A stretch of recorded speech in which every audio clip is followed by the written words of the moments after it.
দেখ আপনারা এদিকে ঘুরে দাঁড়ান, ওদিক ঘুরে দাঁড়ান, এদিক ঘুরে দেন, এদিক ঘুরে দাঁড়ান।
আমরা 2 সিট পরে আমি ছিলাম। আচ্ছা, তাই প্রথম সিট থেকে?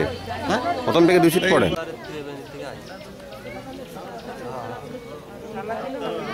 দিয়েছে এখানে এই গাড়ির সাথে, ট্রাকের সাথে। ট্রাক রাস্তার ধারে মনে হয় ঠেকানো ছিল, আর এসে ডিম করে মারিয়ে দিল। তখন আমরা তোর সঙ্গে সঙ্গে সবাই আহত, আমারও লাগছে কিছু রক্তপাত, গাছ লাগছিল ভিতরে, লেগে কেটে গেছে। আমার মেয়ের এসে কপালে লাগছে, তারপর ঠেঙে লাগছে। আর এদিকে তো সব আহামরি কান্নাকাটি।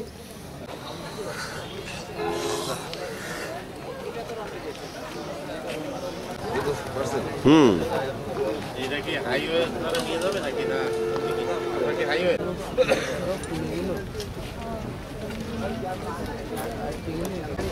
দেখেও জানো ওদিকে গাড়ি এদিকে গাড়ি দেখে পারো না।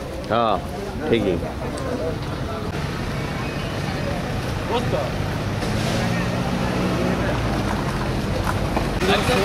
বেশি সরাসরি ভালো না, যখন রাস্তা যাবে না তখন বোধ ভালো গেছে।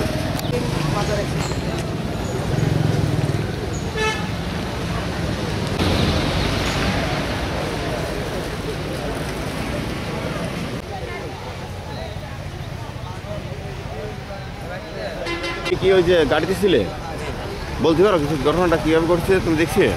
হ্যাঁ বলেন। আমরা আসছি ত্রিবেণী থেকে, আমরা আসার পরে আমরা সবর ঘোরা বলে আসছি, বুঝছেন। তারপর থেকে আমরা আসছি, সামনে একটা গাড়ি ছিল, গাড়ি থেকে মানে কিভাবে সে ধাক্কা দিল, ধাক্কা দিয়ে গাড়িটা সাইডে হয়ে গেল।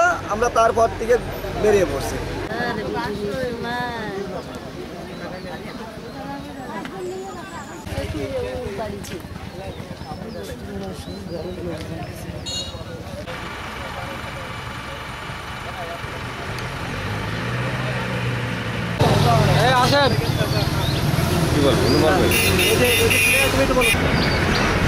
আমরা আসছিলাম মনে করেন যে ভোর আজান দেয় কয়টায়, আজান দিল, আজানের পরপরই মনে করেন হচ্ছে ট্রাক ঠেকানো, আর আমাদের বাসটা মনে করেন ট্রাকের পিছনে সরাসরি এসে ধাক্কা দিয়েছে, মুখ মানে একদম বাসের মুখ আর হচ্ছে ট্রাকের পিছন। আমরা 5 সেকেন্ড না, 5 কি অবস্থা এটা যাতে জোর আমার কই মিশুক আলোয়ার ভাই খোঁজ নিতে কইছে।